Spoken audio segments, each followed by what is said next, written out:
Picture this. You come home from a 14-hour shift at the hospital. You are exhausted. You are broken. All you want is your bed What are you doing? and a glass of wine. But Why are my when you bags pull out into here? your driveway, your husband is standing on the porch. Don't you dare deny it. And behind Look him, me in the eyes and your tell me I'm suitcases. wrong. Thrown on the I can't do lawn that, like Mark. garbage. And in your bedroom window, another woman, wearing your robe, drinking from your dead mother's favorite mug, smiling like she has already won. Your husband looks at you and says 5 words that shatter your entire world. You are done here, Emma. But here is what Mark did not know. He did not know that Emma's mother had been watching him for 3 years. He did not know that she had hired a private investigator. He did not know about the safety deposit box, the hidden documents, the trap that was already set. He thought he was throwing out his wife. He had no idea he was standing in her house, and he was about to lose everything. This is the story of a woman who was betrayed by everyone she trusted. A woman who lost her home, her money, her job, and her reputation in just 3 days. And this is the story of how she took it all back. Value statement. This is not just entertainment. This is a survival guide disguised as a drama. You will learn why you should never sign documents when you are emotional or grieving. You will learn the importance of keeping your own attorney, your own accounts, your own identity separate from any relationship. And you will learn that the women who survive are not the ones who never fall. They are the ones who refuse to stay down. Meaning of the story, some people will use your love against you. They will weaponize your trust. They will take everything you give and ask for more. But here's the truth they do not want you to know. You are not weak for loving someone who did not deserve it. You are not stupid for trusting the wrong person. And you are never, ever too broken to rebuild. The strongest women are not the ones who never suffered. They are the ones who survived and then reached back to help others do the same. They say home is where the heart is, but what happens when the person you gave your heart to throws you out of your own house while another woman watches from your bedroom window, wearing your robe, drinking from your mother's favorite mug? I learned the answer to that question on a Friday evening in October at exactly 6:47 in the evening. I know the time because I checked my phone right before my entire life collapsed. I had just finished a 14-hour shift at Mercy General Hospital. 3 ambulances, 2 codes, 1 death, a mother of 4 who slipped away while her children waited in the lobby, not knowing their lives were about to shatter. I was exhausted, running on coffee and grief and the kind of bone-deep weariness that only nurses understand. All I wanted was a hot shower and my bed and maybe a glass of wine, while I pretended everything was fine. Instead, I pulled into my driveway and saw the front door standing wide open. My first thought was burglary. Someone had broken in. My heart started racing as I grabbed my phone, ready to call 911. Then I saw him, Mark, my husband of 12 years, standing on the porch with his arms crossed, wearing the expression of a man who had finally gotten what he wanted. Behind him sat 2 suitcases. My suitcases. I stepped out of my car slowly, my nurse badge still clipped to my scrubs, my mind refusing to process what my eyes were seeing. This had to be a mistake, some kind of misunderstanding. Maybe he was packing for a trip I had forgotten about. Then Mark spoke, and his voice carried across the quiet suburban street like a verdict. Do not make this harder than it needs to be. I walked toward him, my legs moving on autopilot. The October air was crisp, carrying the smell of fallen leaves in someone's fireplace. And it seemed obscene that the world could smell so normal when everything was falling apart. Mark, what is going on? My voice came out steady, which surprised me. Inside, I was already crumbling. He grabbed the first suitcase and threw it onto the lawn. The thud echoed through the neighborhood like a gunshot. "You are done here, Emma." He said it loudly, deliberately, making sure everyone could hear. I noticed movement across the street. Mrs. Willis, our 68-year-old neighbor, had stopped watering her roses. She stood frozen with the hose in her hand, water pooling at her feet. Next door, Mr. Keller paused his lawnmower. 2 houses down, the Peterson teenagers had their phones out, recording.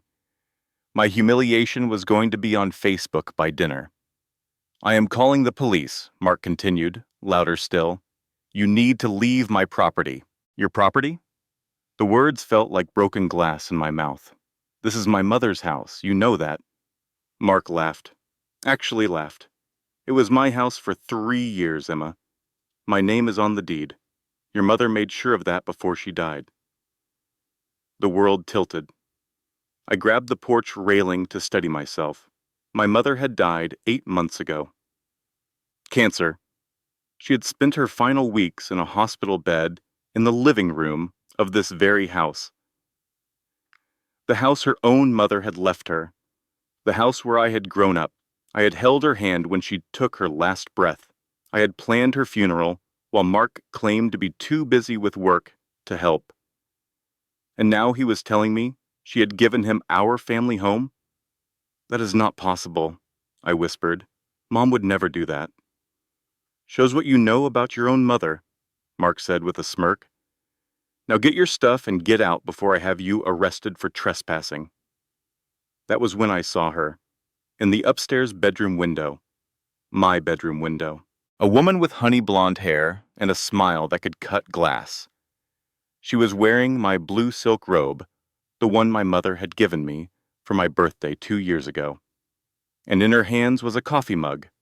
My coffee mug.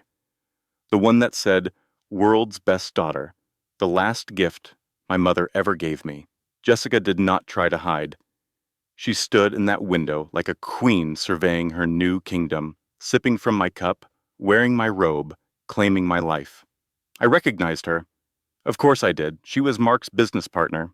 He had introduced us at a company dinner last year, and I had welcomed her into my home, served her Christmas cookies, listened to her complain about how hard it was to find good men in this city the whole time she had been sleeping with my husband, in my bed, under my roof.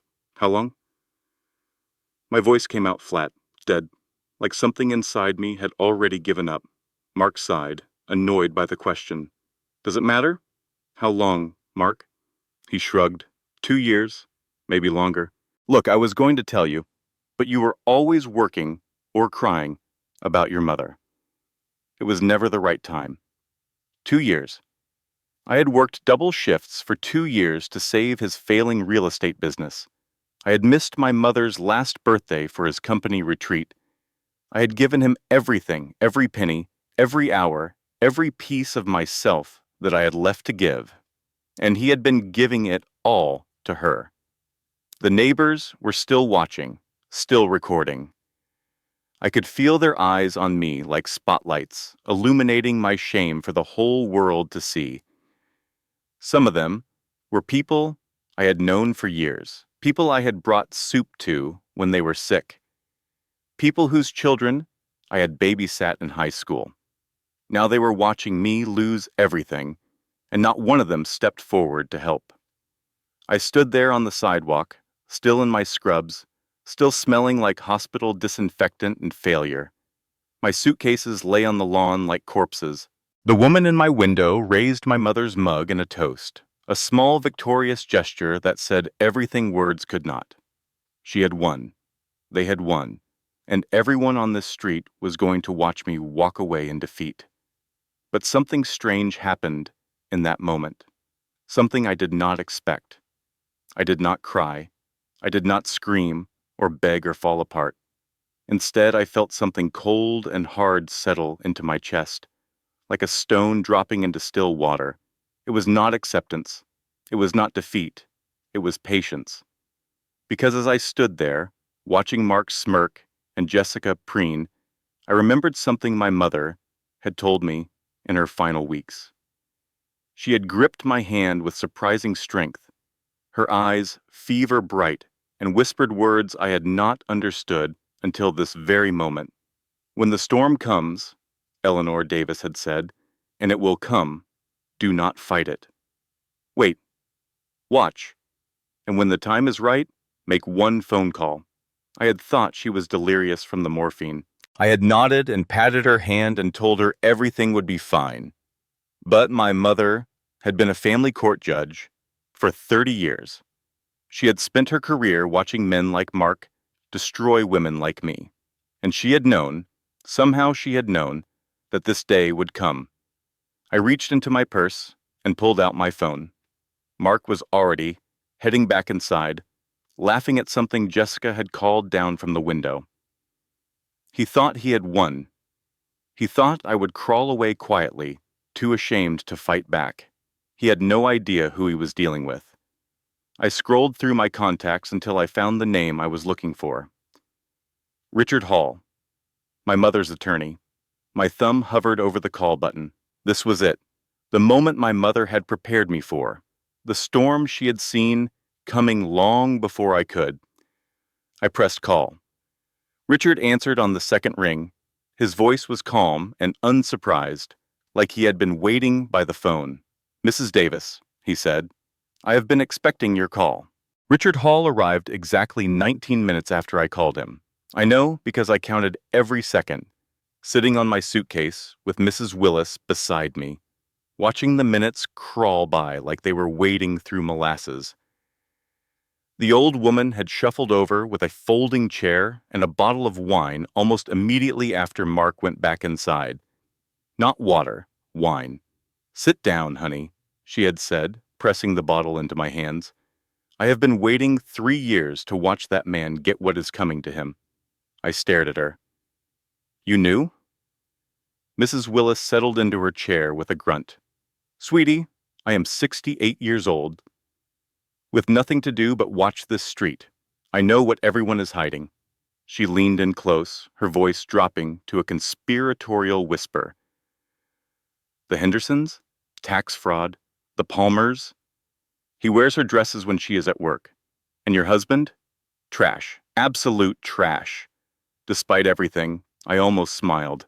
But the smile died when I saw Jessica appear at the front door, wrapping my robe tighter around herself like she owned it, like she owned everything. She looked at me, sitting on my suitcase, and her lips curved into a smirk so satisfied it made my stomach turn. Mark appeared behind her, sliding an arm around her waist. The two of them stood there like a couple in a real estate advertisement, framed by the doorway of the house I had grown up in. "Still here?" Mark called out. "I thought I told you to leave." "I am waiting," I said calmly. "For what? A miracle?" "Something like that." At exactly 7:06, a silver sedan pulled up to the curb. The engine cut off, and a man stepped out. He was in his early 60s, with gray hair and a worn gray suit that looked older than I was. His briefcase had seen decades of courtroom battles. There was nothing flashy about him, nothing intimidating at first glance. But when he walked, people moved out of his way. Even the air seemed to part for him. "Mrs. Davis," Richard Hall said, extending his hand to help me up, "I am so sorry for your loss. Your mother was an extraordinary woman." Mark had stopped smirking. He was watching Richard with the wary expression of a dog who had just noticed a bigger dog entering his territory. "Who the hell are you?" Mark demanded. Richard did not answer him. He simply walked up the path toward the front door, his footsteps unhurried, his face unreadable. When he reached the porch, he rang the doorbell 3 times, hard. The sound cut through the evening air like judgment itself. Mark stepped forward, blocking the doorway. His face had gone red, the anger replacing his earlier smugness. "You cannot just show up here. This is private property." "Your property?" Richard's voice carried across the yard, loud enough for every neighbor to hear. "That is interesting, Mr. Davis, because according to the county records, this property was transferred to Emma Davis's sole ownership 18 months ago." The words hit Mark like a physical blow. I watched his face cycle through confusion, denial, and finally fear. "That is impossible," he sputtered. "My name is on the deed." I checked myself. "Your name was on the deed," Richard corrected. "It was removed through a legal reconveyance initiated by your late mother-in-law, Judge Eleanor Davis.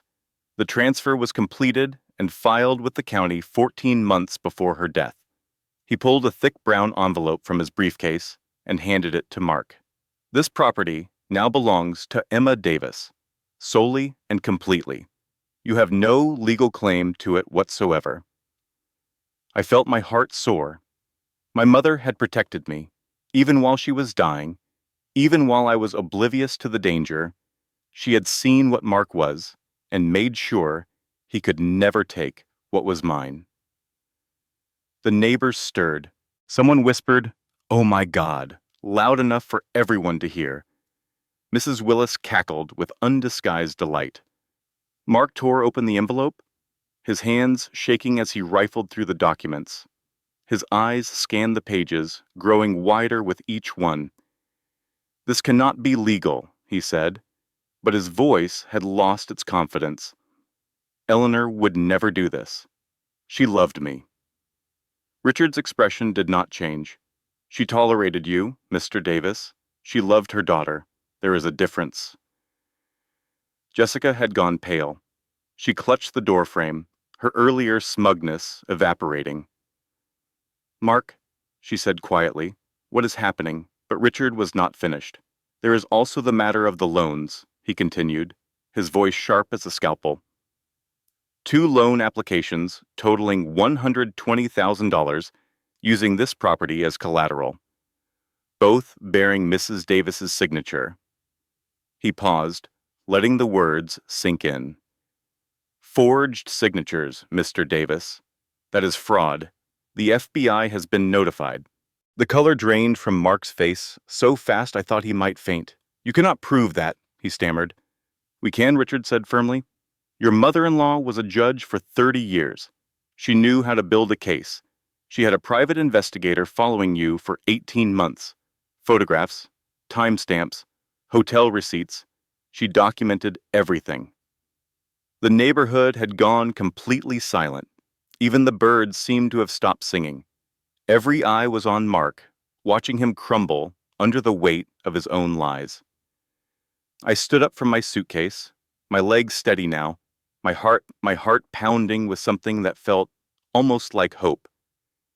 "You thought you were taking everything," I said quietly, "but the only thing you ever really owned was your guilt." Mark flinched, like I had slapped him.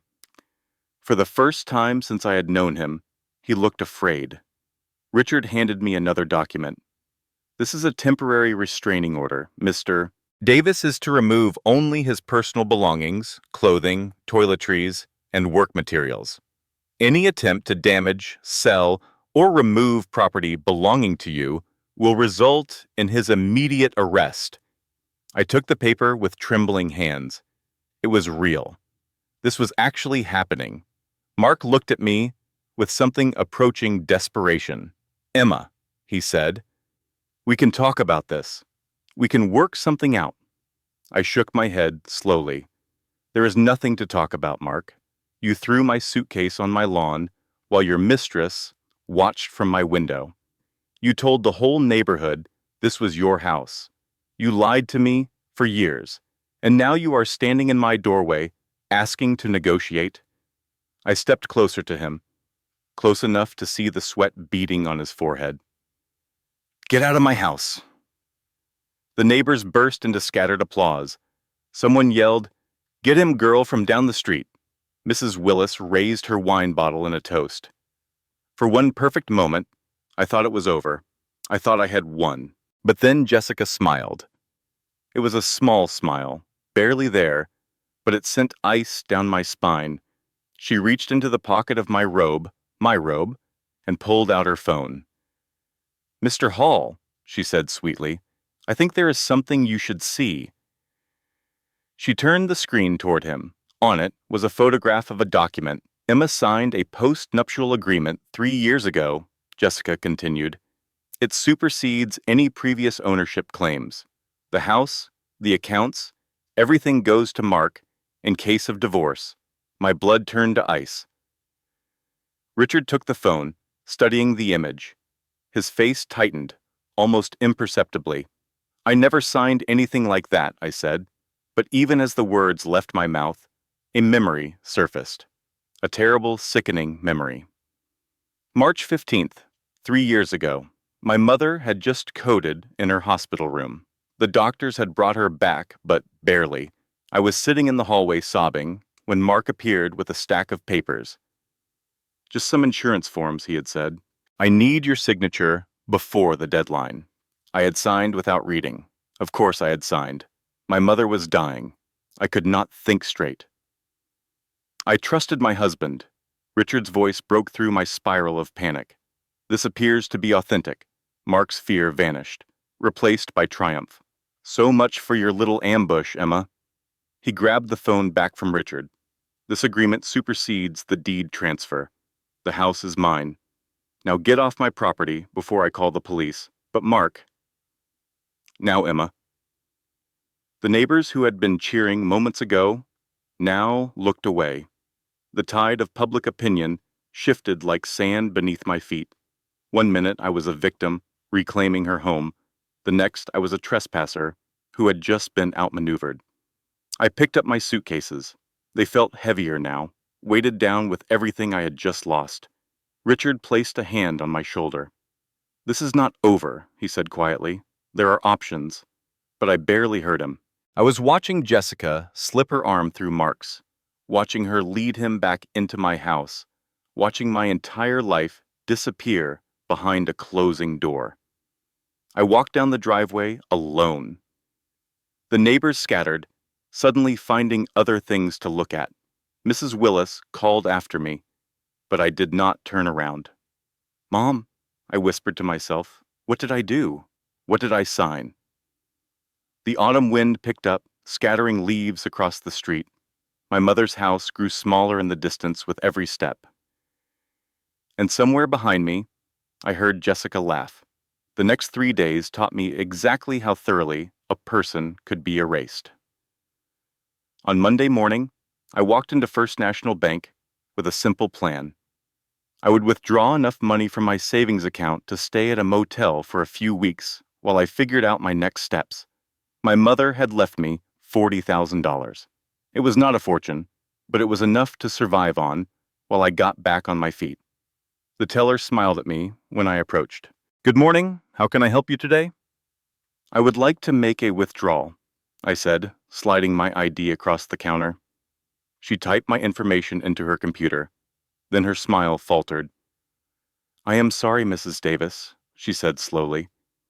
This account was closed 3 days ago. The words did not make sense at first. They rattled around in my brain like loose change, refusing to form a coherent meaning. Closed? I repeated. That is not possible. There should be $40,000 in there. The teller shifted uncomfortably. It was transferred out, authorized by both account holders. Both account holders.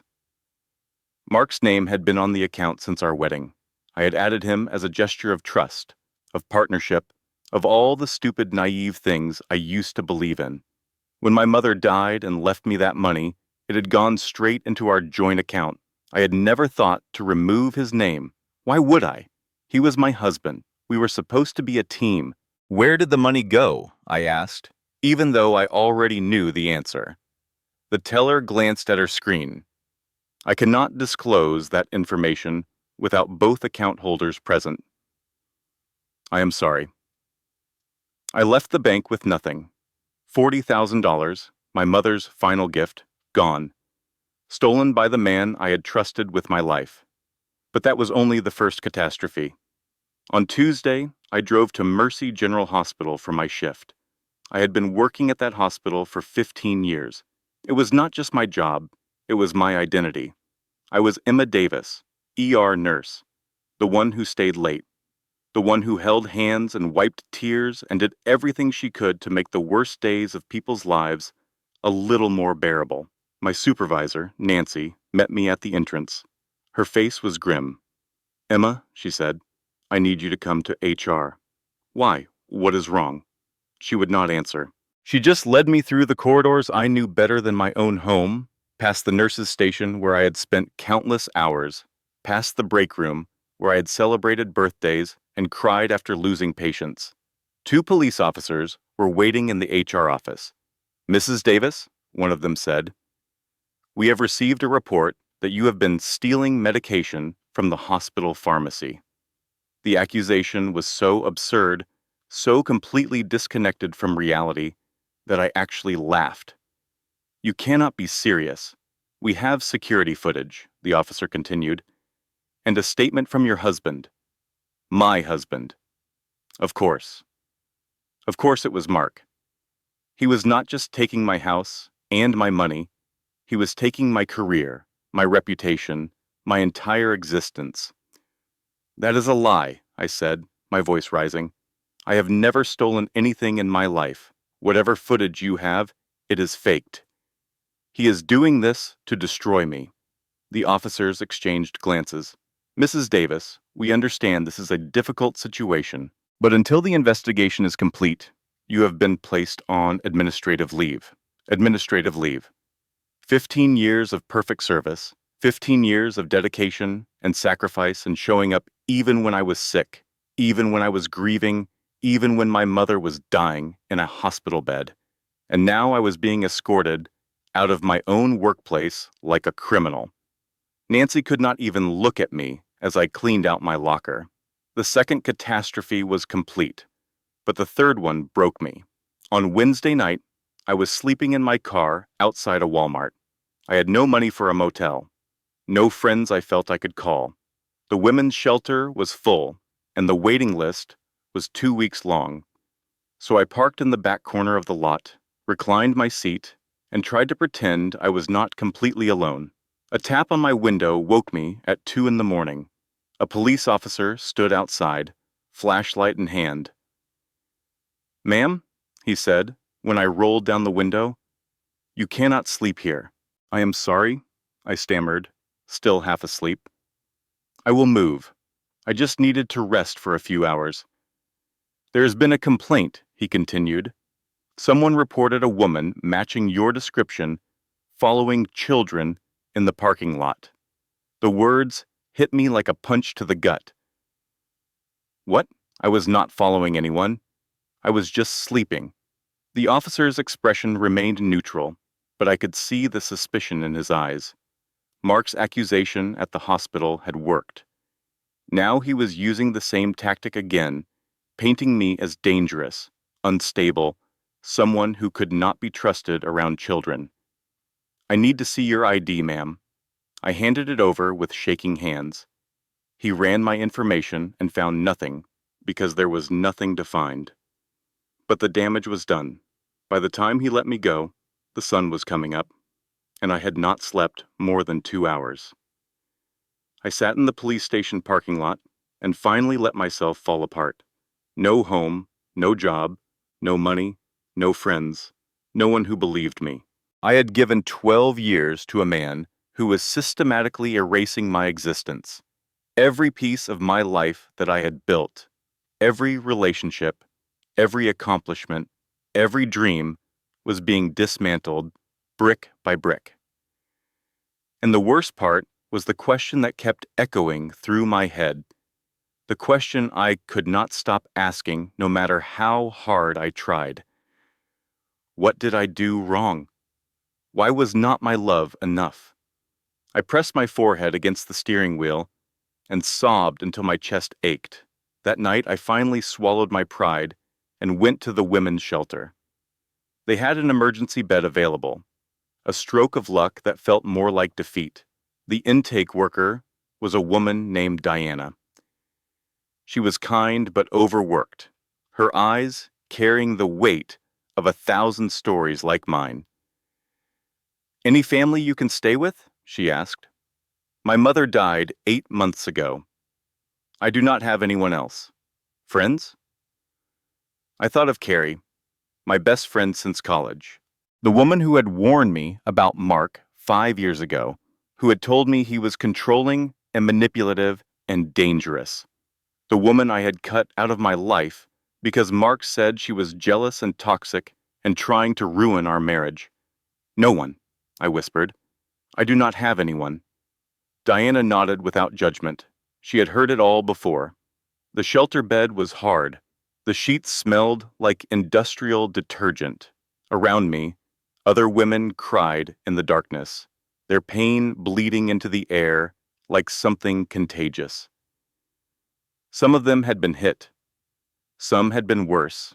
My bruises were invisible, but they were everywhere. I had given up my friends for him, my dreams for him, my mother's last months for him, and he had taken it all and asked for more. I lay awake for hours, staring at the ceiling, wondering how I had become this person.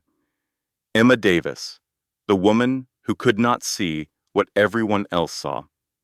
The woman who trusted the wrong man and paid for it with everything she had. Then my hand brushed against something in my bag, an envelope I did not remember packing. I pulled it out and held it up to the dim emergency lighting. My mother's handwriting, faded but unmistakable. For Emma, when you are ready to fight. Richard must have slipped it in during the chaos at the house. I had not noticed it until now. With trembling fingers, I tore open the envelope.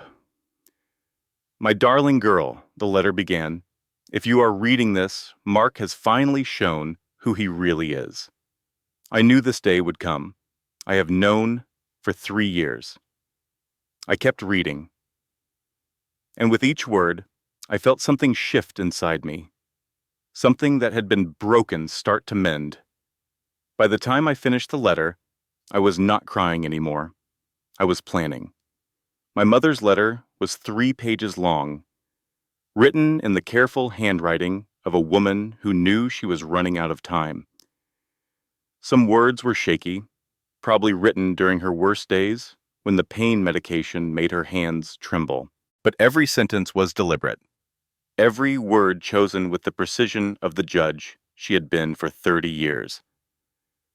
I have not told you what I know because I needed to protect you legally, she wrote, and because I knew you would not believe me until you saw it yourself.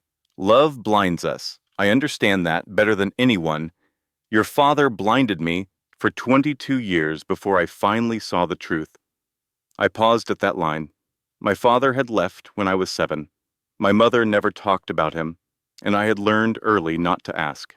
Now I wondered what secrets she had carried all those years, what parallels she had seen between her story and mine.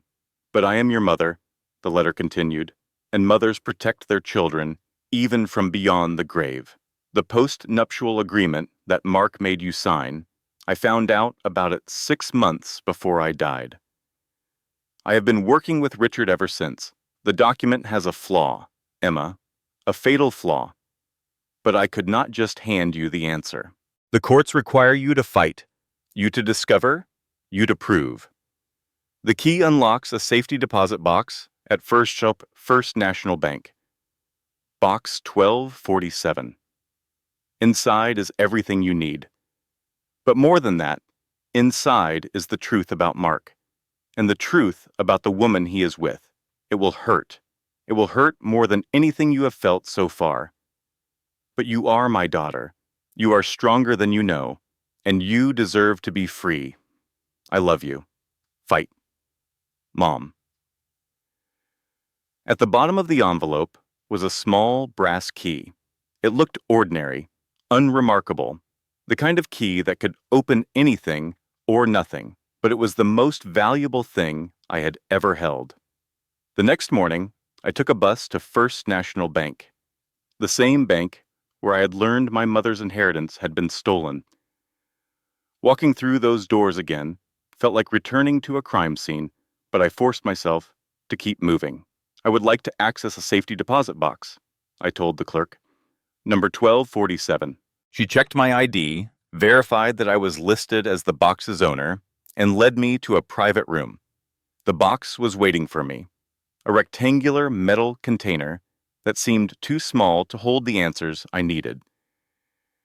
I waited until the clerk left. Then I opened it. Inside was a thick folder labeled The Investigation. a USB drive, a smaller envelope marked Jessica Cole, real identity, $15,000 in cash, and a business card that read Detective Sarah Collins, FBI Financial Crimes. I started with the investigation folder. The first thing I saw was photographs.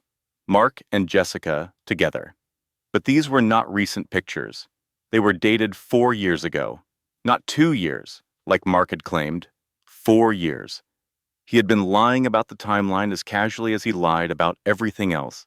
There were more photographs, hotel receipts, plane tickets, a lease agreement for a downtown apartment I had never known existed, bank statements showing hundreds of thousands of dollars moving through accounts I had never seen. My mother had hired a private investigator. For 18 months, she had tracked my husband's betrayal, documented his lies, built a case against him while she was dying of cancer. She could have spent her final months resting, being cared for, making peace with the end. Instead, she had spent them protecting me. The tears came then, not tears of sadness, tears of gratitude, so overwhelming I could barely breathe. But the hardest part was still coming. Near the bottom of the folder was a set of medical records, a paternity test from 3 years ago. My hands shook as I read the results. Test subject, baby girl Cole. Mother, Jessica Cole. Father, Mark Davis. Jessica had a daughter, a 3-year-old daughter, my husband's daughter.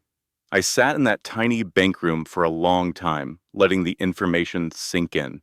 For 2 years, I had thought the affair was just about sex, just about ego, just about a man wanting something newer and shinier than what he had at home.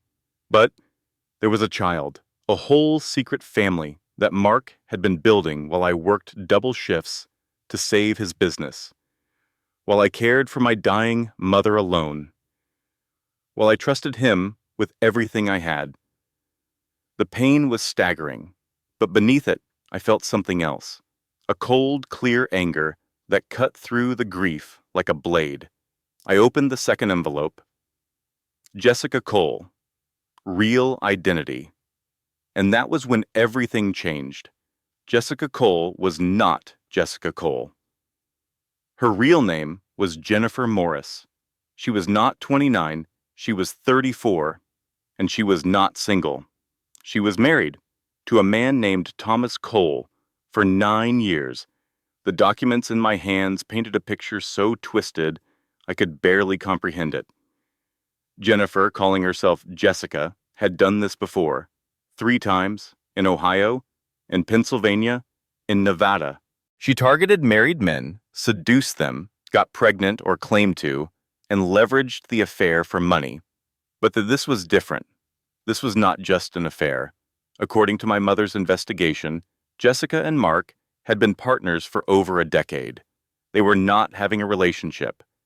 They were running a scam, target wealthy women, marry them, drain their assets, move on. I was not Mark's first wife. I was his third.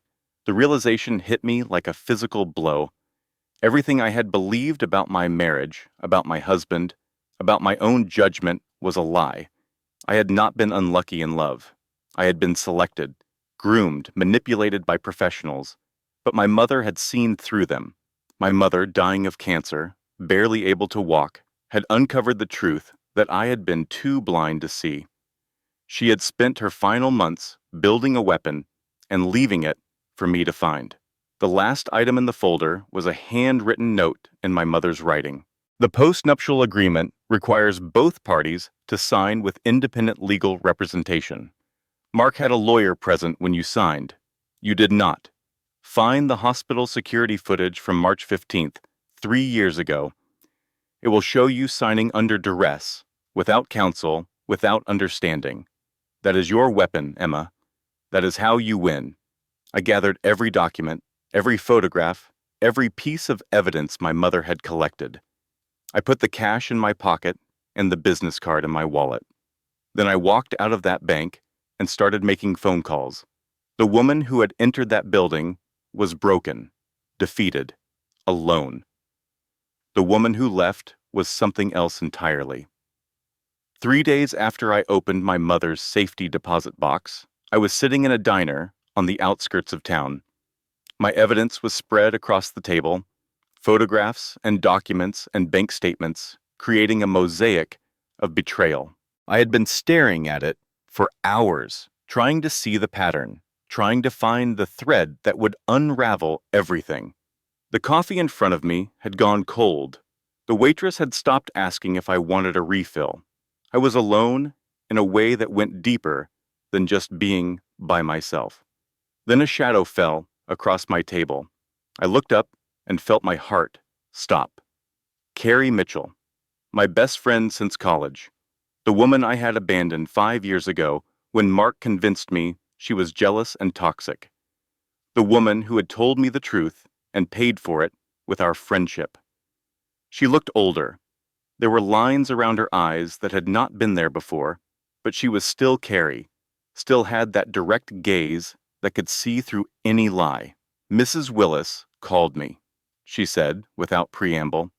She said you needed help. She paused. She also said you were sleeping in your car and you look like hell. I opened my mouth to respond, but no words came out. What could I say? After everything I had done, after the way I had treated her, she had come anyway. Carrie, I finally managed. I am so sorry. Mark said you were trying to ruin our marriage, and I believed him. I chose him over you. She slid into the booth across from me. I know what Mark said. I also know he is a lying sack of garbage. I have known for 5 years. She picked up one of the photographs from the table, her expression hardening. But I have been waiting for you to figure it out. The guilt was overwhelming. 5 years. She had waited 5 years for me to see what she had seen from the beginning. I am an idiot, I said. Yes, Carrie agreed. I threw away our friendship for him. Yes, I should have listened to you. Also, yes. She waved at the waitress. Are we done with the guilt, or should I order more coffee? Despite everything, I laughed. It was a broken sound, more sob than humor, but it was real. Carrie had always been able to make me laugh, even in the darkest moments. The waitress brought us full of fresh coffee, and I told Carrie everything. My mother's letter, the safety deposit box, the investigation, Mark's previous wives, Jessica's real identity, all of it. By the time I finished, her hands were clenched so tight around her coffee cup that her knuckles had gone white. I am going to kill him, she said flatly. Get in line. She studied the documents spread across the table, her sharp mind already working through the implications. Your mother was incredible, she said softly. She built an entire case while she was dying. I know. I still cannot believe she did all this without telling me. She could not tell you. Carrie's eyes met mine. You would not have believed her. You did not believe me, and I was your best friend. You loved Mark too much to see what he really was. The words stung, but they were true. My mother had known me better than I knew myself. She had known that love made me blind, that I would defend Mark against any accusation, that I would choose my marriage over the evidence of my own eyes. So she had waited. She had gathered proof instead of arguments. She had built a case so solid that even I could not deny it. What do I do now? I asked. Carrie pulled out her phone. First, we call this FBI agent. If your mother was working with her, she probably has even more information. Then we figure out how to get that hospital footage. And the post-nuptial agreement? She smiled grimly. We prove it is void. We take back your house, and we make sure Mark Davis never hurts another woman again. Detective Sarah Collins answered on the third ring. Mrs. Davis, she said, her voice calm and professional, I have been waiting for your call. Your mother told me you would reach out eventually. The FBI had been building a case against Mark for 2 years. They knew about the fraud, the forged signatures, the offshore accounts. They knew about his previous wives and his partnership with Jessica. The problem was evidence. Mark was careful. He covered his tracks. They needed testimony from one of his victims, and until now, they had all been too scared to come forward. "I will testify," I said. "Whatever you need. I want him gone." "You understand what that means?" Collins asked. "Everything becomes public. The affair, the fraud, the post-nuptial agreement. Your entire marriage will be examined under a microscope. I do not care anymore. He has already taken everything from me. My house, my money, my job, my reputation. The only thing I have left is the truth, and I am done being afraid of it." There was a pause on the other end of the line. Then Collins said, "Your mother would be proud of you." The words hit me harder than I expected. I had to blink back tears before I could respond. "What do you need me to do?" "We have a plan," Collins said, "but we need to catch Mark admitting to the fraud on tape. He is too careful to do that in normal circumstances, but if he thinks he has already won, he might get careless." "A trap," Carrie said. "We set a trap." "Exactly." Collins's voice turned businesslike. "Can you contact Mark? Tell him you are ready to sign whatever he wants. Tell him you just want it to be over." "I can do that." "Good. We will wire you.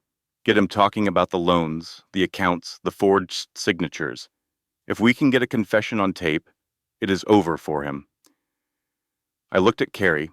She nodded. "When do we start?" I asked. "Tomorrow," Collins said. "And Mrs. Davis? Be careful. Men like Mark are most dangerous when they think they are winning." I hung up the phone and stared at the evidence spread across the table. Photographs of my husband with another woman, bank statements showing years of theft, court documents from previous divorces, the wreckage of 3 different marriages, all caused by the same man. Tomorrow, I would wear a wire and try to get my husband to confess to his crimes. Tomorrow, I would walk into the lion's den and pray I made it out alive.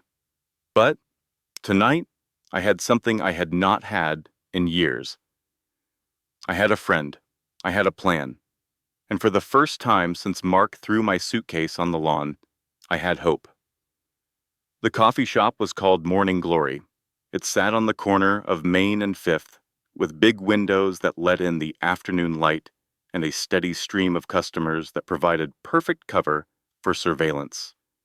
Detective Collins had chosen it specifically because it had good acoustics and multiple exits.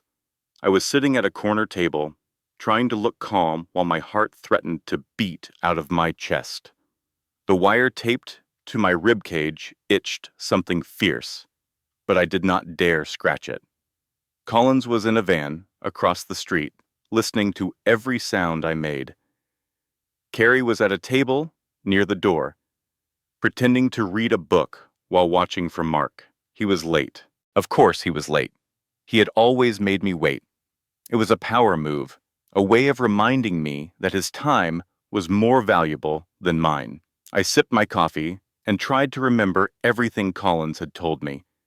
Keep him talking. Ask about the loans. Get him to explain how he did it without you noticing. The more specific the admission, the stronger the case. Simple, straightforward, terrifying. The door opened, and there he was. Mark walked into Morning Glory like he owned the place. His suit was expensive, his smile practiced, his confidence unshakable.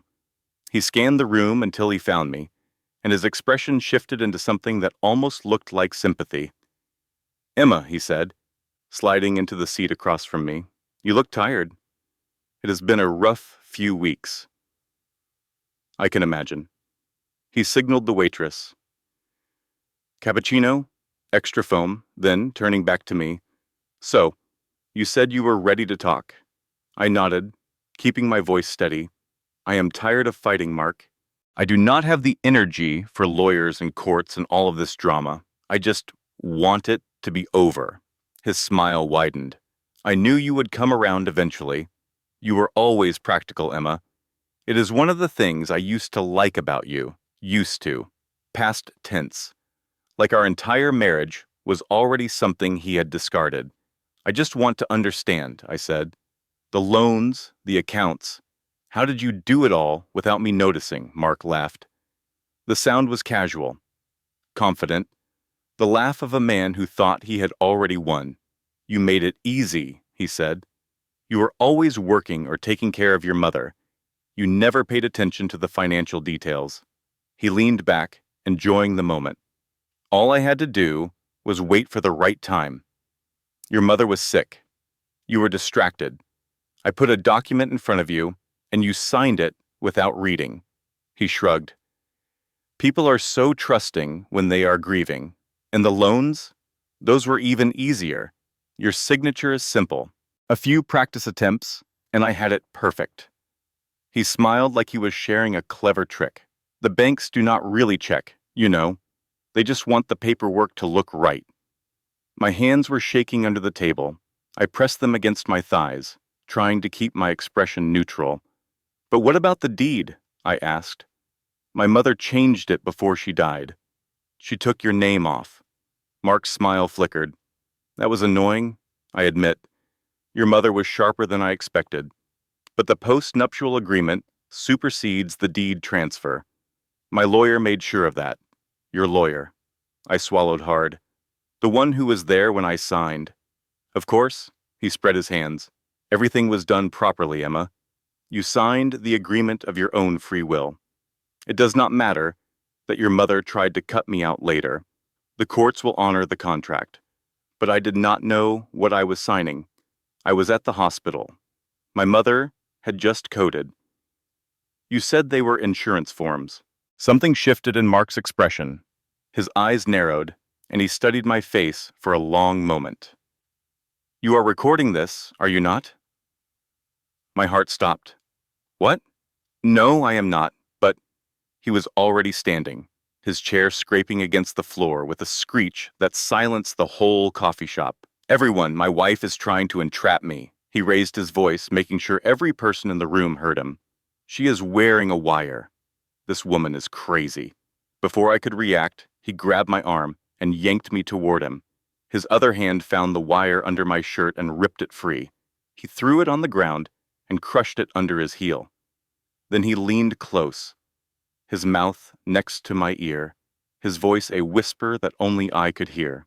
Nice try. But I am smarter than you, Emma. I have always been smarter than you. He straightened his jacket and walked out of the coffee shop without looking back. I sat there, frozen, feeling every eye in the room on me. The wire was destroyed.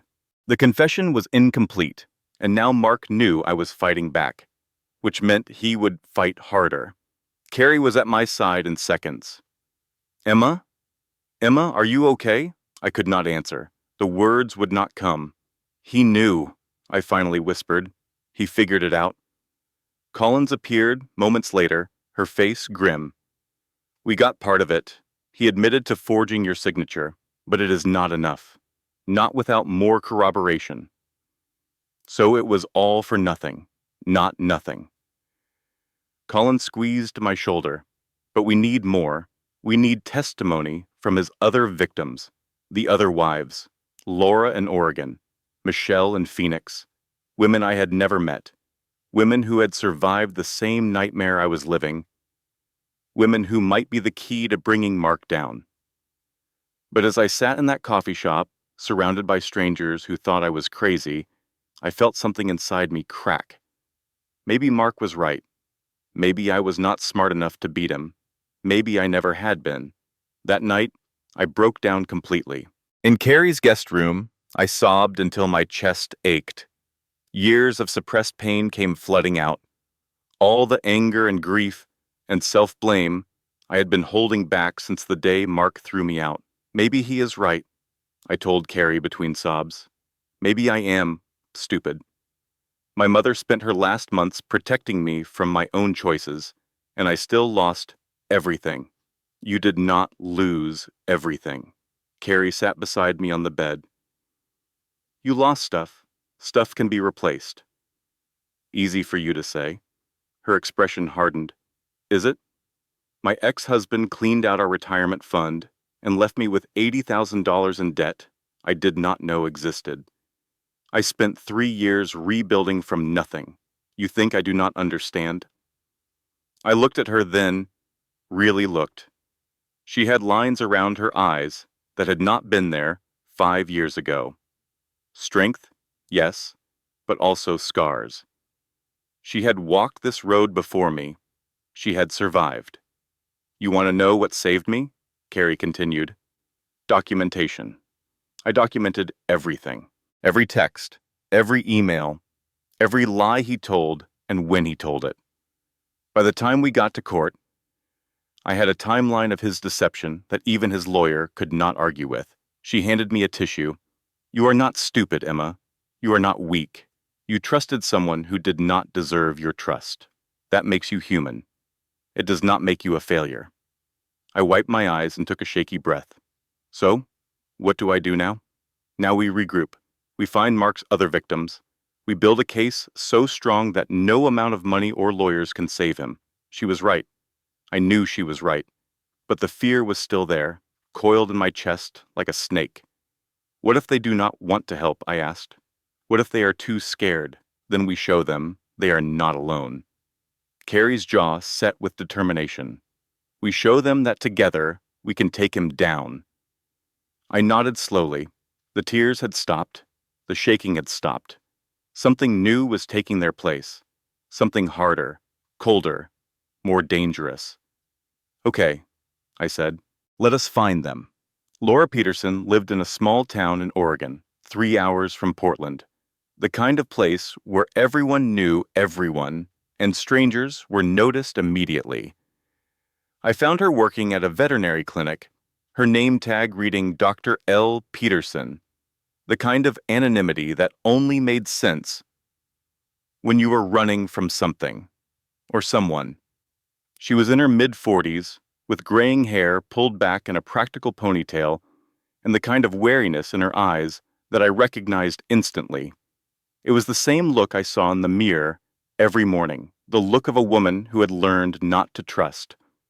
Laura, I said when I approached her in the clinic parking lot, my name is Emma Davis. I need to talk to you about Mark. She went still, completely still, like an animal sensing a predator. I do not know anyone named Mark, she said flatly. I think you do.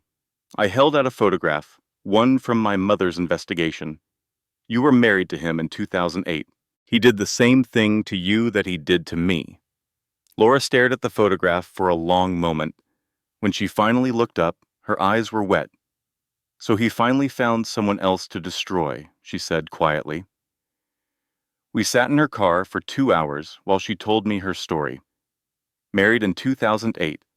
By 2012, she was completely isolated. Mark controlled everything. Her money, her car, her phone, her contact with friends and family. When she tried to leave, he had her committed to a psychiatric ward for 72 hours, claiming she was mentally unstable. He had a doctor sign off on it, Laura said, her voice hollow. Said I was delusional, paranoid, a danger to myself. I spent 3 days in a locked ward before my mother finally got me out. How did you escape? I did not fight fair. She smiled grimly. I matched his lies with documentation. Every text, every threat, every forged signature. By the time we got to divorce court, I had 400 pages of evidence. He could not argue with receipts. And after the divorce, I ran.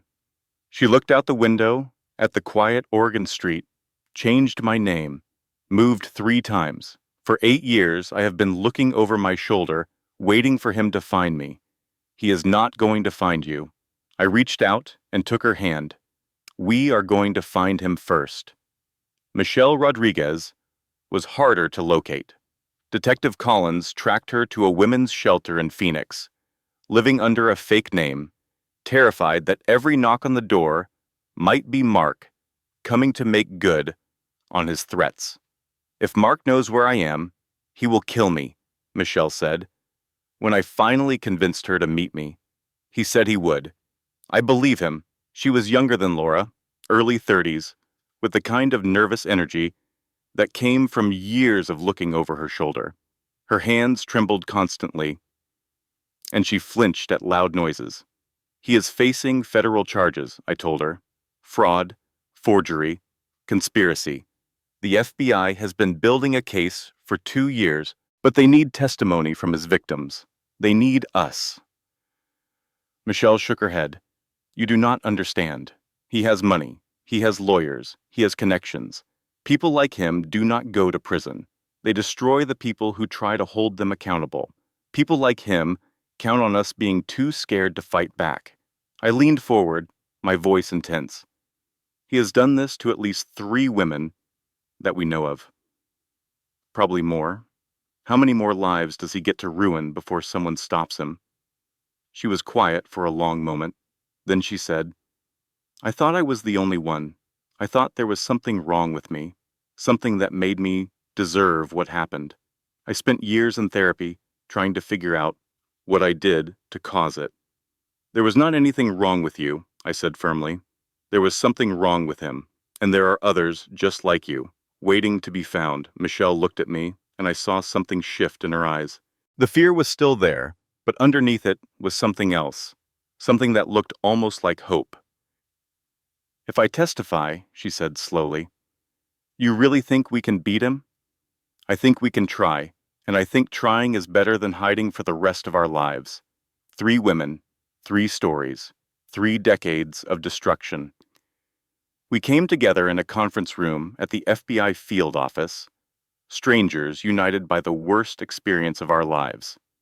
Detective Collins laid out the case, the hospital security footage showing me signing the post-nuptial agreement under duress, the financial records tracing Mark's fraud across 3 states, the pattern of behavior documented across 3 marriages, Jessica's real identity and her partnership with Mark. Individually, Collins said, each of your stories might not be enough to convict, but together, you paint a picture that no jury can ignore. What about Jessica? Laura asked. Is she going down too? That was when Carrie spoke up. She had been investigating Jessica on her own, and what she had found was even worse than we expected. I found her husband, Carrie said. Thomas Cole. They have been married for 9 years. He thought her affairs were weaknesses, not schemes. He had no idea she and Mark were partners. She pulled out a photograph of Thomas, a man in his mid-30s with tired eyes and 2 children clinging to his legs. He is willing to testify too, Carrie continued. When I told him the truth about his wife, he was devastated, but he wants to do the right thing. So we have 5 witnesses, Collins said, 3 ex-wives, the current mistress's husband, and financial records to back up everything you say. She smiled, and it was the smile of a predator who had finally cornered her prey. Ladies, I think we are ready to take down Mark Davis. We spent 2 more weeks preparing. Depositions, legal consultations, going over our stories until every detail was locked in our memories. It was exhausting, traumatic work. Every session forced us to relive the worst moments of our lives. But it was also healing. For the first time, none of us were alone. We had each other. We had validation. We had proof that we were not crazy or stupid or deserving of what happened. We were survivors, and survivors fight back. The day before the arrest warrant was issued, I sat with Laura and Michelle in Carrie's living room. We had become something like friends over those 2 weeks, bound together by shared pain and shared purpose. I wish I had found you sooner, Michelle said quietly. I spent so many years thinking I was the only one. You were never the only one. I thought of all the women out there who were still hiding, still running, still blaming themselves. We just did not know how to find each other. Laura raised her glass of wine. To Eleanor Davis, she said, the judge who saw the truth and gave us the tools to fight. To Eleanor, Michelle and I echoed. I thought of my mother then, of her strength, her foresight, her love that had reached beyond the grave to protect me. She had spent her final months building a weapon, and leaving it for me to find. She had trusted me to use it. Tomorrow we would face Mark Davis in the place where justice was supposed to be served. Tomorrow all his lies would finally catch up with him. I only wished my mother could be there to see it. The morning of the arrest was cold and gray, the kind of October day that felt like the world was holding its breath. I stood on the sidewalk in front of my mother's house, the house I had grown up in, the house Mark had stolen, and waited for justice to arrive. Richard Hall stood beside me, his gray suit pressed, his briefcase ready. Detective Collins was in an unmarked car down the street, coordinating with the team of federal marshals who would make the actual arrest. Carrie was at my other side, her hand gripping mine so tight it almost hurt. This was it. This was the moment I had been working toward for weeks, the moment my mother had been preparing for years before she died. The front door opened, and there was Mark. He looked like he always looked, confident, polished, in control. He was wearing one of his expensive suits, the kind he used to wear when he was trying to impress clients. Behind him, I could see Jessica hovering in the hallway, her face pale with confusion. Mark's expression shifted when he saw me. Surprise first, then anger, then something that looked almost like amusement. "Emma," he said, stepping onto the porch, "come to beg for your house back? I thought we settled this already." "We did settle it," I said calmly, "just not the way you expected." Richard stepped forward. "Mr. Davis, I am here to inform you that the temporary restraining order you filed against my client has been voided by the court. The postnuptial agreement you coerced her into signing has been declared invalid due to fraud and duress." Mark's smile faltered. "What are you talking about?" "The hospital security footage," Richard continued. "March 15th, 3 years ago.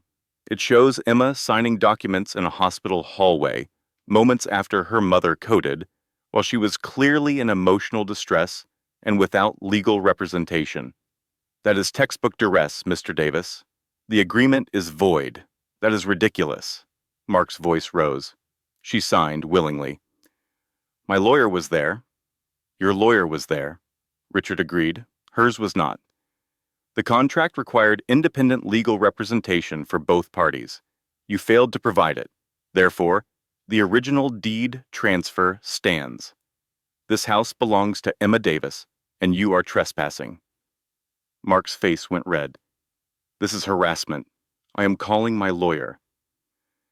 That was when Detective Collins stepped out of her car. "Your lawyer is currently being questioned about his role in multiple fraud schemes across 3 states, she said, walking toward the house with her badge visible. "He will not be taking calls." The marshals appeared from their positions around the property, 4 of them, moving with the kind of coordinated precision that came from years of training. Mark's eyes went wide as he realized what was happening. "Mark Davis," Collins said, climbing the porch steps, "you are under arrest for fraud, forgery, identity theft, and conspiracy. You have the right to remain silent. Anything you say can and will be used against you in a court of law." "You cannot do this," Mark sputtered. "I have rights. I have lawyers." "You have the right to an attorney," Collins continued, unmoved. "If you cannot afford one, one will be provided for you." One of the marshals pulled Mark's hands behind his back and snapped on the cuffs.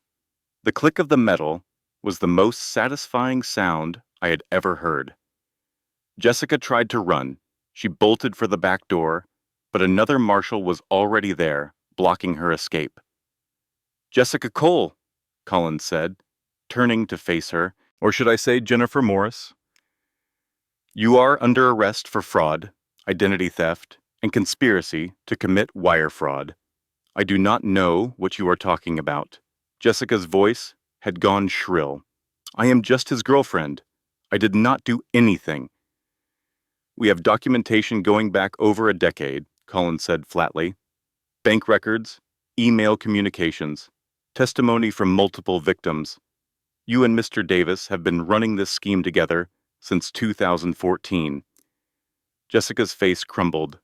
She looked at Mark, expecting him to save her, to fix this the way he always fixed everything. But Mark was not looking at her. He was staring at me with pure hatred in his eyes. "You think you have won?" He spat. "You think this is over? I will destroy you, Emma. Even from prison, I will make your life hell." I stepped closer to him, close enough that I could see the sweat beading on his forehead, the desperation in his eyes. "You spent 12 years trying to make me feel small," I said quietly. "Stupid. Worthless, you almost succeeded, but you forgot something." "What?" "My mother was a judge. She spent 30 years watching men like you. She knew exactly what you were the moment she met you, and she made sure I would know it too." Mark flinched, like I had slapped him. For the first time since I had known him, he had nothing to say. The marshals led him and Jessica to the waiting cars. As they passed, Jessica was crying, pleading, insisting this was all a misunderstanding. Mark was silent, his jaw clenched, his eyes fixed straight ahead. I watched them go, the man I had married, the woman who had helped him destroy me. Two predators finally facing consequences for their crimes. Mrs. Willis appeared on her porch, a lawn chair in one hand and a bowl of popcorn in the other. "I have been waiting 3 years for this," she called out to the gathering neighbors. "Someone get me a glass of wine." Laughter rippled through the crowd. The same neighbors who had watched my humiliation weeks ago were now watching my vindication. Some of them looked ashamed, others looked relieved. I did not care about any of them. I only cared about one thing. The front door of my mother's house stood open, waiting for me. I walked up the path, up the porch steps, through the doorway. The house smelled like vanilla and coffee, the scent of the candles my mother had loved. But underneath it was something else, something that felt like home. I stood in the living room where my mother had died, where I had held her hand and listened to her final breath. The blanket she had loved was missing, replaced by things that belonged to Jessica. Wine glasses on the table, designer shoes by the door. The evidence of an invasion that was finally over. "You protected me, Mom," I whispered. "Even now, you are still protecting me." Richard appeared in the doorway behind me. "There is one more thing," he said. "Something your mother wanted you to know, but only after Mark was arrested." He handed me a final envelope. Inside were DNA results and a photograph of a little girl with blonde hair and blue eyes. "Jessica's daughter," Richard explained. "The one Mark believes is his. She is actually Thomas's child." I stared at the photograph. An innocent child, caught in the wreckage of adults' choices. "Mark does not know? Not yet? Your mother thought you might want to decide whether to tell him." I thought about it for a long moment. Mark deserved to suffer. He deserved to lose everything the way he had made others lose everything. But this little girl did not deserve to be a weapon. "Tell him," I finally said. "He should know the truth. Not as revenge, just as truth." Richard nodded. "I will handle it." That night I slept in my own bed for the first time in weeks. The sheets were different, and the room smelled like a stranger, but it did not matter. I was home. And for the first time since this nightmare began, I slept without dreams. The trial lasted 3 weeks. Every day, I sat in that courtroom and listened to the evidence pile up against the man I had once loved. Bank records, email communications, testimony from Laura and Michelle and Thomas and a dozen other witnesses. Mark's defense team tried everything. They claimed the documents were forged. They claimed we were colluding against him. They claimed he was the victim of a vindictive ex-wife and her conspiracy of lies. The jury did not believe them. When the verdict came down, guilty on all counts, I felt something I had not felt in years. Peace. Mark was sentenced to 15 years in federal prison. Jessica got 8. Their assets were seized, their accounts frozen, their empire of lies finally dismantled. But justice, I learned, does not always feel like victory. The night after the sentencing, I went to the prison to see Mark one last time. I do not know why I needed to do it. Closure, maybe. Or perhaps I just needed to look him in the eye and know that he could never hurt me again. The visiting room was gray and cold, with metal tables bolted to the floor and cameras watching from every angle. Mark sat across from me in an orange jumpsuit, his expensive suits and confident smile just memories now. "Come to gloat?" he asked. His voice was different, tired, defeated. "No." I folded my hands on the table. "I came to tell you something. What could you possibly have to tell me?" "The daughter," I said. "The one you think you have with Jessica. She is not yours." His face went blank. Then slowly, terribly, it crumbled. "You are lying. I am not. The DNA test was done 3 years ago. Your mother arranged it before she died. Jessica lied to you, Mark, the same way you lied to me and Laura and Michelle. The child is Thomas's." Mark stared at me. For a long moment, he did not speak. Then he laughed, but it was not the confident laugh I remembered. It was hollow, broken. "So she played me," he said. "All these years, I thought I was the smart one. I thought I was controlling the game. And she was using me the whole time. I thought I would feel satisfaction in this moment. I thought watching him realize he had been betrayed would bring me joy. Instead, I just felt tired. I did not come here for revenge," I said. "I came to tell you the truth. Because that is what you took from me, Mark. The truth. For 12 years, you made me live in a lie. You made me doubt my own mind, my own judgment, my own worth. I am giving you something you never gave me, the chance to face reality." I stood up to leave. "Emma," Mark said. His voice cracked on my name. "I am sorry." I stopped, turned back to look at him. "Are you sorry for what you did?" I asked. "Or are you sorry you got caught?" He did not answer. He did not have to. Goodbye, Mark. I walked out of that prison and never looked back. The months that followed were about rebuilding.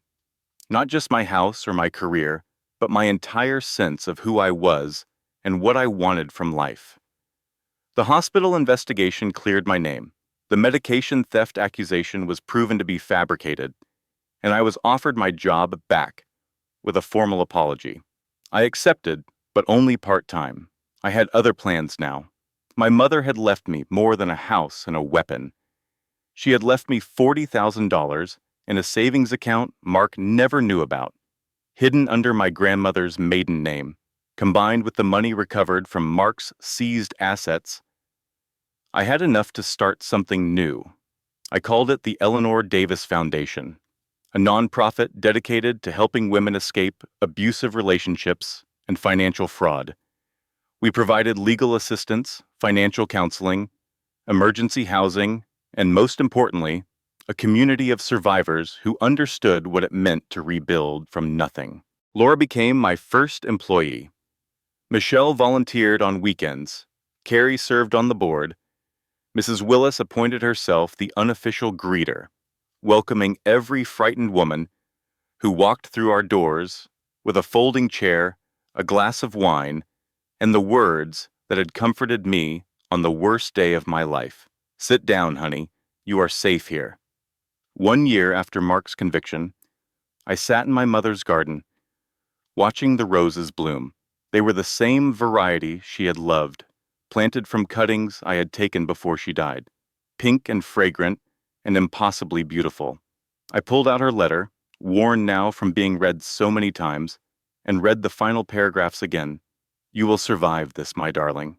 Not because you are perfect or strong or special, but because you are my daughter. And I raised you to get back up.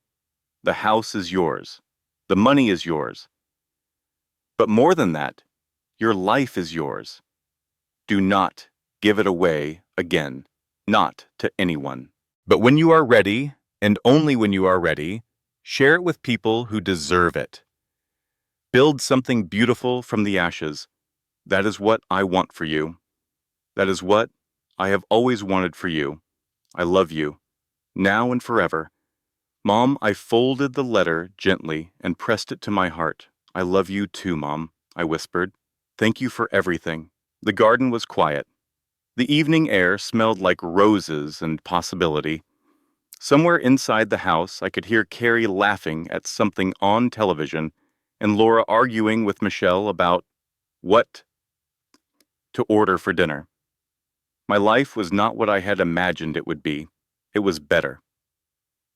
The knock came at 7 in the evening, just as the sun was starting to set. I was in the kitchen, washing dishes, my mind wandering through the comfortable routine of an ordinary day. Carrie had gone home an hour ago. The house was quiet except for the clink of plates and the soft music playing from my mother's old radio. The knock was tentative, uncertain. The knock of someone who was not sure they should be here. I dried my hands on a towel and went to the door. A woman stood on my porch, mid-30s, exhausted. Her clothes were wrinkled, her hair uncombed, her eyes red from crying. She held a suitcase in one hand and clutched a piece of paper in the other. Behind her, a car idled at the curb. Through the window, I could see a man in the driver's seat, his face twisted with anger. He was shouting something, but the closed windows muffled the words. I am sorry to bother you, the woman said. Her voice was barely above a whisper. Someone told me that you help people like me. I looked at her, really looked, at the bruise on her wrist that her sleeve did not quite cover, at the fear in her eyes that she was trying so hard to hide, at the way she flinched when the man in the car honked his horn. I saw myself standing there, 1 year ago, broken, desperate, alone. What is your name? I asked gently. Sarah, she whispered. Sarah Mitchell. Come in, Sarah. I opened the door wider and stepped aside. You are safe here. She hesitated, looking back at the car. The man was getting out now, storming up the path with his fists clenched. Get back here, he shouted. We are not done talking. I stepped onto the porch, putting myself between Sarah and the man. Actually, you are done, I said calmly. This is private property. You are trespassing. Who the hell do you think you are? My name is Emma Davis. This is the Eleanor Davis Foundation. We help women escape situations exactly like this one. I met his eyes without flinching. And if you take one more step toward this house, I am calling the police. The man's face went red. You cannot do this. She is my wife. I can do exactly this. And so can she. I turned to Sarah, who was frozen in the doorway, her eyes wide with shock and hope. Sarah, I said softly, you do not have to go back. You do not have to stay. The choice is yours. But if you want to walk through that door, I promise you that no one will force you to leave. For a long moment, she did not move. I could see the battle playing out in her eyes. Fear versus hope. The familiar prison versus the unknown freedom. Then she stepped forward, through the doorway, into the house. Sarah, the man screamed. Sarah, do not do this. I closed the door on his voice. Inside, Sarah collapsed against the wall, sobbing. I knelt beside her and took her hand. It is okay, I said. You are safe now. We are going to help you. I do not know what to do. Her voice broke. I do not know who I am anymore. You will figure it out. I squeezed her hand. It takes time, but you will figure it out, and you will not have to do it alone. I led her to the kitchen, sat her down at the table, and made her a cup of tea. The same table where my mother used to help me with my homework. The same kitchen where I had learned to cook, to laugh, to love. Now it was a place of healing, a place where broken women came to find themselves again. Tell me your story, I said, sitting across from her. Start wherever you want. I am listening. Sarah took a shaky breath, and she began to talk. Outside, the man eventually gave up and drove away. The police came and went. The sun finished setting, painting the sky in shades of orange and pink. But inside, none of that mattered. What mattered was the woman in front of me, pouring out years of pain and fear and shame. What mattered was being there to listen, to understand, to say the words that someone had once said to me. It was not your fault. You did not deserve this. You are stronger than you know. Later that night, after Sarah was settled in one of the guest rooms, I stood in my mother's garden one last time. The roses were closed for the night, their petals curled tight against the darkness. But I knew that tomorrow, when the sun rose, they would open again. They would bloom and grow and fill the air with their fragrance. That was the thing about roses. They were delicate, but they were also resilient. They had thorns to protect themselves, and no matter how harsh the winter, they always came back in the spring. I thought about all the women I had helped over the past year. Laura, who now ran our legal assistance program. Michelle, who had finally stopped running and built a new life in Phoenix. The dozens of others who had walked through our doors, broken and afraid, and walked out again with hope. I thought about my mother, her strength, her foresight, her love that had reached beyond death to save me. And I thought about myself, Emma Davis, survivor, fighter, founder, the woman who had lost everything and built something better from the ashes. I am still writing the story, I whispered into the night air, but I think it's going to have a happy ending. The wind stirred the roses, releasing a whisper of fragrance into the darkness. For just a moment, I could have sworn I heard my mother's voice. I always knew you would make me proud, baby girl. I smiled, wiped the tears from my eyes, and went back inside. There was work to do. If you have ever felt invisible in your own life, if you have ever given everything to someone who gave nothing back, if you have ever wondered whether you deserve better, this story is for you. And if this story touches your heart, if it makes you feel seen, if it reminds you of your own strength, I have one small request. Hit that subscribe button. Leave a comment telling me you are here. Share this with someone who needs to hear it. Because every like, every comment, every share helps this message reach another woman who is sitting alone right now, wondering if anyone understands. You are not alone. We are building a community here, and your support makes that possible. Now, let us begin. Closing statement. Thank you for staying until the end. Thank you for being part of this journey. If Emma's story moved you, please take a moment to like this video, leave a comment with your thoughts, and subscribe to our channel so you never miss another story. And if you know someone who needs to hear this message, someone who is struggling, someone who feels trapped, please share this video with them. You never know whose life you might change. Final disclaimer. This content has been carefully researched, developed, and manually edited by our team to deliver meaningful stories with valuable life lessons. Every word is crafted with intention, every scene designed to inspire, educate, and empower. We believe that stories have the power to heal, and we are honored that you chose to spend your time with us. Until next time, remember, you are stronger than you know, and your story is not over yet.